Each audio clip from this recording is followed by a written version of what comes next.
What's going on, y'all? It's Jay Smo Reviews here, back at it again with another video. And as you guys can see, we are finally going to be talking about NOME Impact, an event that I have, thoughts on that aren't all the way fully positive. I have said this a few times, just not the biggest fan of 2-on-2s due to kind of the non-competitive aspect of it, and things of that nature, and things that I'll get into a little bit about the booking here. But there is no question there's star power on this card, even though it is the NOME replacement. There is a lot of good names on here, teams that people do like, teams that could have potential. And while there's not a lot to talk to in the competitive aspect, there is a few things I'm trying to see from a few different battlers here. And I believe this is not the full. I think there might be a couple matchups left to be announced, but we do have pretty much the bulk of the card here. So without further ado, let's hop right into the battles. As for the first battle to talk about, kind of one of the more randomized teams overall, you have Danny and Miss Hustle versus Jerry West and Lou Castro. A lot of energy here, I will say. All four of the battlers do have a lot of energy on stage, big part of what gets them over. As for Jerry and Lou, obviously, would have, on a regular NOME, would have loved to have seen Jerry get a plate. A few different guys have called Jerry out. Tay-Rock called Jerry out. DNA called Jerry out. And we'll see. Maybe that goes down on Summer Madness. Who knows? They're finally giving Jerry that push, but he's been great recently. Foot's battle is obviously really good.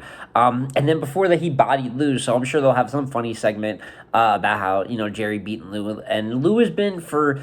I give Lou a lot of flack because Lou, quite frankly, deserves it. He's losing really at a historic clip recently in just one-on-one battles, but he is really good in 2-on-2s. If you look at his track record so far, him and Shine, him and Jazz, even though that was a one-rounder, and then him and Sick, even though at a lot of those he plays as like the complementary piece to a talent that's spazzing, I feel like here you can take more of like the front reins as opposed to like the Shine or the Sick battle. And on top of that, he's a fun battle rapper. His style it is fun. There's no question about that, if not always effective. And in 2-on-2s is effective because of the energy and performing. And I think that there is some potential for them as a team. And then you look at the other side with Danny and Miss Hustle. Definitely random, and I don't think is like the most eye-popping, but I do think they'll be solid. Like, I don't think this is a team that's going to be bad by any means. Both of them in a lot of ways are similar. Now, they don't rap the exact same. Danny is clearly on the pen side and creativity side, a step ahead. Hustle is, even though a puncher, I think her performing aspect is really what sells her at the end of the day. So both of them have strengths in different areas, but both of them are extremely over the top with the energy. I could easily see a moment where Danny does his scream while Hustle's beating her chest, kind of like one of those big momentum moments. And on top of that, they are both punchers. So for the most part, even though I think both at a rapid pace, I think Danny has a little bit more variety because he adds in the multis, a little bit more structure sometimes to what he does. But if you've got punching and performing, they're going to be able to work off of that. Both EFB as well, so hopefully you're definitely going to have time to meet up. Not the craziest battle overall. I'm going to go Danny and Hustle 2-1, just off of vet, poise. Obviously, if the other side has Lou Castro or Jerry, who are, kind of, I'm not going to say a little, they've been on the big stages, but are newer in terms of doing it frequently, while you have two people that are already registered, like you could pencil them in for Hall of Famers if we made one today. So I do have Danny and Hustle 2-1 in that battle. Next battle to talk about, because I'm just going to jump all around the card, is Av and Fonz versus T-Top and Swamp. People wanted to see Av and Fonz, humongous power punching team. Nothing to talk about there. Even if you're not the biggest on 2-on-2s like myself, these guys are pretty much guaranteed to give you a good performance. And then as for T-Top and Swamp, I will say, I don't know how they're going to perform necessarily together, but both of these guys, I think, have given Fonz and Av problems in the past. Obviously, T-Top cleared Av on a big stage. Swamp, in my opinion, cleared Fonz and kind of did Fonz pretty bad on a stage, even though not of like the biggest variety that was within the tournament. But individually, their styles kind of take away from punching. T-Top angling and substance. As for Swamp, not necessarily angling, but a lot of like substance material about himself that kind of bogs down the punching and highlights more like real life, real talk. So if they're able to translate that in a 2-on-2, I think there is potential there, but being that it's a 2-on-2 and not a 1-on-1 battle, people are kind of looking for the flips, the craziness, the tricks, and punches are always going to, the most creative haymakers, most creative punches already in battle rap get the oohs and ahs. It's like shooting deep threes, right? But then you put it in 2-on-2s and they really, really get over well. Angles, I think, are hard to pull off in 2-on-2s. So going into it, I have to go with Av and Fonz 2-1. From there, we can get into the matchup of the PG killers versus the PGs, even though these aren't PGs, and that is DNA and John John versus Flair, Soul, and Foots. This one I'm interested in for a real reason. Now, I would have liked to. I'm not going to say I would have liked to have seen like Foots, like Flair versus DNA and Foots versus John John, right? I think Hansel's the one who called these guys out. It's kind of fucked up. You know what I'm saying? He's gonna be the third one. He's the one who did all the promo work. He's gonna be the third one that might end up battling them. But when it comes to this 2-on-2, obviously they'd been bickering at it for a minute. DNA had kind of hinted at this on his show for a while. And you do have the connection between John John and DNA is obviously their track record against new guys, that PG killer aspect. But what I'm looking for in this battle, win or lose, because obviously, like I said, I'm predicting winners, but in 2-on-2s, that just doesn't end up really being the important factor of the battle, sadly. But I am looking at Flair and Foots on a stage of, I believe, like 800 to 1,000, if not more. And I want to see, even in 2-on-2, how they control that room. I'm not expecting them to. I think they can win this battle, but I'm not expecting them to crash the building. But I just want to see, are they good? Or do they look ready, like they're able to get to a big stage? Not, are they going to give the best performance of their life? That's a lot to ask for on the big stage. At the first big stage at that. But I think Flair's soul is actually close to top tier. Now, that might be crazy, you know what I'm saying? It's early, but what he's already showed against some of the better talent that you're gonna have in battle rap, I think if you can put the right 3 to 5 battles together against the right level of competition, you're not gonna see a rise like Easy's because of the way he spaces out his battles. But you could see early on, skill wise, okay, he's ready just to consistently battle top tiers. And Foot's a little bit behind in that category, but in that similar vein where I just think that he's performance ready. I've liked everything he's done so far. He has looked comfortable in all situations, win or lose. And for both of them, it's about, okay, if you're good on a big stage, now you SMs and gnomes with one-on-ones and bigger stage venues come into question when you want to book these guys. But I want to go Flair and Foots because I do think these are the type of people to seize the moment. Obviously, I'm humongous on the top 6 class. I think these two right here have all the tools needed to be a top tier in this game. But DNA in a 2-on-2, obviously, probably the most prolific or maybe the best 2-on-2 battler ever. Just how many different teammates he can team up with and do good. The freestyling ability, how adaptive he is. I cannot bet against DNA, even with John John's kind of recent slump.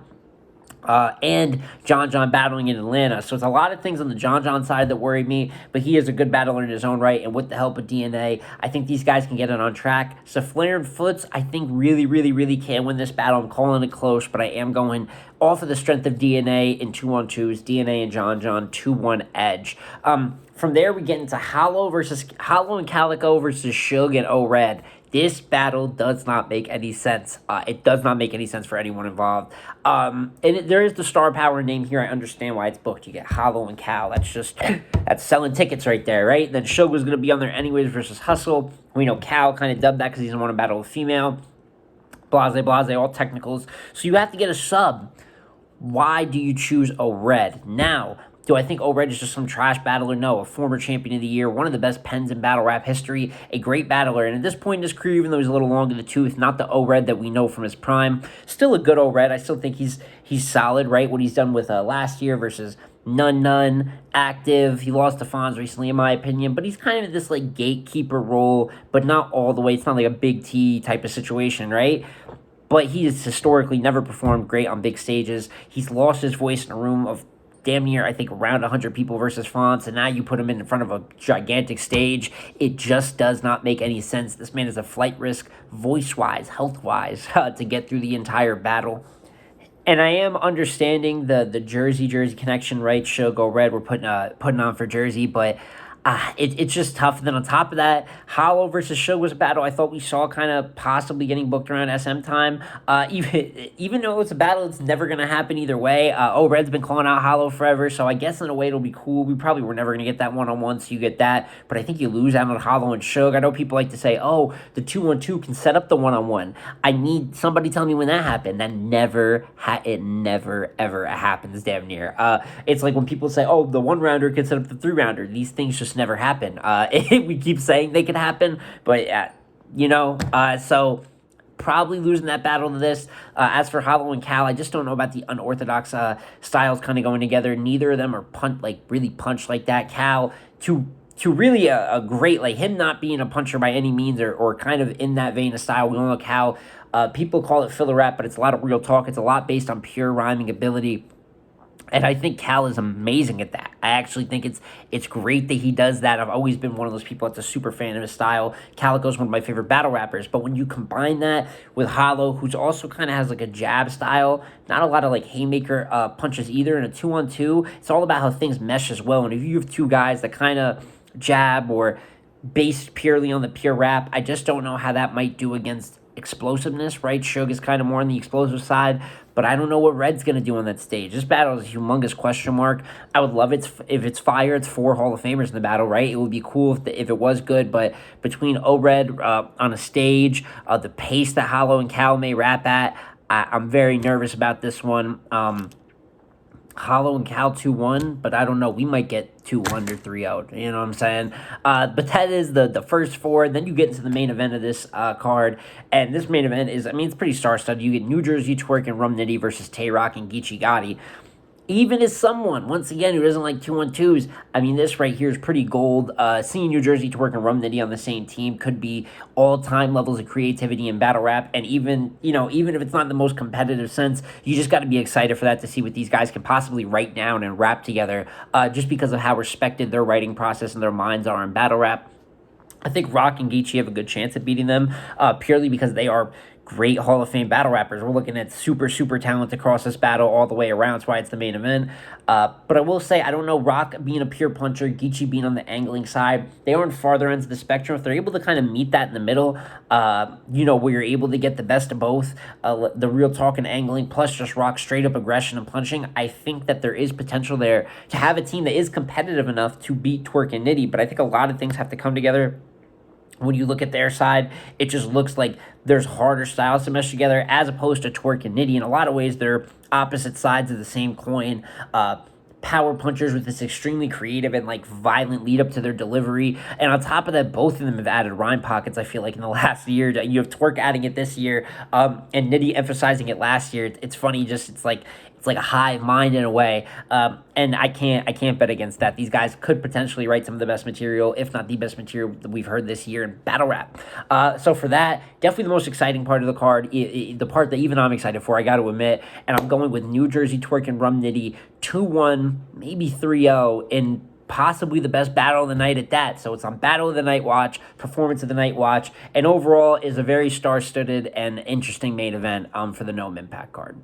And that is my full thoughts on NOME Impact prediction-wise from what we have gotten so far. And like I said, don't want to bog too much more on it. You guys know my opinion on it. And obviously, I did the NOME wish list video. And it's just there were so many battles that I thought could go down. You look at Suge and Fonz and Suge and Hollow, right? Av and Hollow is a battle that will possibly be thrown around. A Swamp getting a plate. But SM will be coming. I'm sure a lot of these guys are going to get that look, and maybe that will make SM that has not been the SM10 was good, actually, but SM hasn't been the craziest the past couple of years at that, and I think this would be good, kind of to push some of those better one-on-ones to SM. That's kind of the thought they've used. Would have liked a one-on-one gnome, but 2-on-2 events have been, while, like I said, not the biggest fan, they have been historically pretty entertaining. People love the double impact with Shine and Lou, Av and Fonz. Summer Impact I was in the building for, which was incredible, you know what I'm saying? In the building was really a special event. Just crazy overall, man. So maybe there is a lot of potential, even though it's the all-star game, for the off-the-backboard dunks, right? All the moments. And we're going to have to hope to see that on a big card like this. New Jersey Twerk versus Nitty, to me, though, is the one thing I will say that I got to look forward to, as well as Av and Fonz, having a puncher's ear when you are going to hear some creative punches, that's for me to look forward to. But for you guys, what are you looking forward to? Even if you're a fan of the concept of NOME Impact or not a fan of the concept, what are you looking forward to most in the card? Even if it's one thing, one battle, maybe you just are looking forward to the concept of 2-on-2s overall. Got to have different stuff for different fans. But it's been J Smo Reviews again here, y'all. Like, comment, subscribe. Let me know, like I said, what you guys think of the NOME Impact card. I'm going to catch you on the next one. Peace.